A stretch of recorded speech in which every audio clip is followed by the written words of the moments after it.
Telangana cabinet అనేక కీలక నిర్ణయాలు తీసుకుంది. సీఎం రేవంత్ నేతృత్వంలో ధరణిపై ఎంక్వైరీకి ప్రత్యేక దర్యాప్తు బృందం ఏర్పాటుకు నిర్ణయించారు. ఈ దర్యాప్తులో లావాదేవీలపై సమగ్ర విచారణ జరగనుంది. అంతేకాదు విద్యాశాఖలో పోస్టుల భర్తీ గ్రీన్ సిగ్నల్ ఇచ్చారు. సంగారెడ్డి జిల్లాలో భూముల కేటాయింపులకు ఆమోదం లభించింది. పాల్మూరు ప్రాజెక్టు పెరిగిన అంచనాలకు కేబినెట్ ఆమోదం తెలిపింది.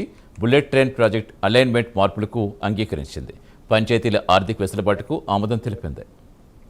ఈరోజు 36వ రాష్ట్ర కేబినెట్ గౌరవ ముఖ్యమంత్రి రేవంత్ రెడ్డి గారి అధ్యక్షతన సుదీర్ఘంగా అనేక విషయాల మీద చర్చించుకోవటం జరిగింది.